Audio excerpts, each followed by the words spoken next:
بسم اللہ الرحمن الرحیم۔ السلام علیکم ناظرین، آپ کو بتاتے چلیں کہ اداکار خالد سلیم موٹا دونوں ٹانگوں سے محروم ہو گئے۔ جی ہاں ناظرین، بیماریوں کے باعث شوبز انڈسٹری سے دور پاکستانی فلموں کے معروف کامیڈی اداکار خالد سلیم موٹا کا شوگر لیول بڑھ جانے کی وجہ سے ان کی دوسری ٹانگ بھی کاٹ دی گئی ہے۔ ذیابیطس کی شدید بیماری کی وجہ سے گزشتہ دنوں خالد سلیم موٹا کی دوسری ٹانگ بھی کاٹ دی گئی تھی، کیونکہ اس میں موجود زخم ٹھیک نہیں ہو رہا تھا۔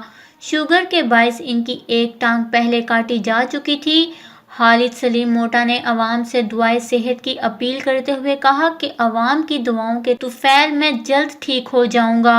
ناظرین، آپ سے اپیل ہے کہ آپ اداکار خالد سلیم موٹا کے لیے دعا کریں کہ اللہ تعالیٰ ان کو صحت اور تندرستی عطا فرمائے، آمین۔ اس خبر کو لے کر اپنے قیمتی رائے کا اظہار نیچے کمنٹس میں ضرور کریے گا۔ ہمارے چینل کو سبسکرائب کریں، آپ کو لیٹسٹ اپڈیٹس ملتی رہیں گی۔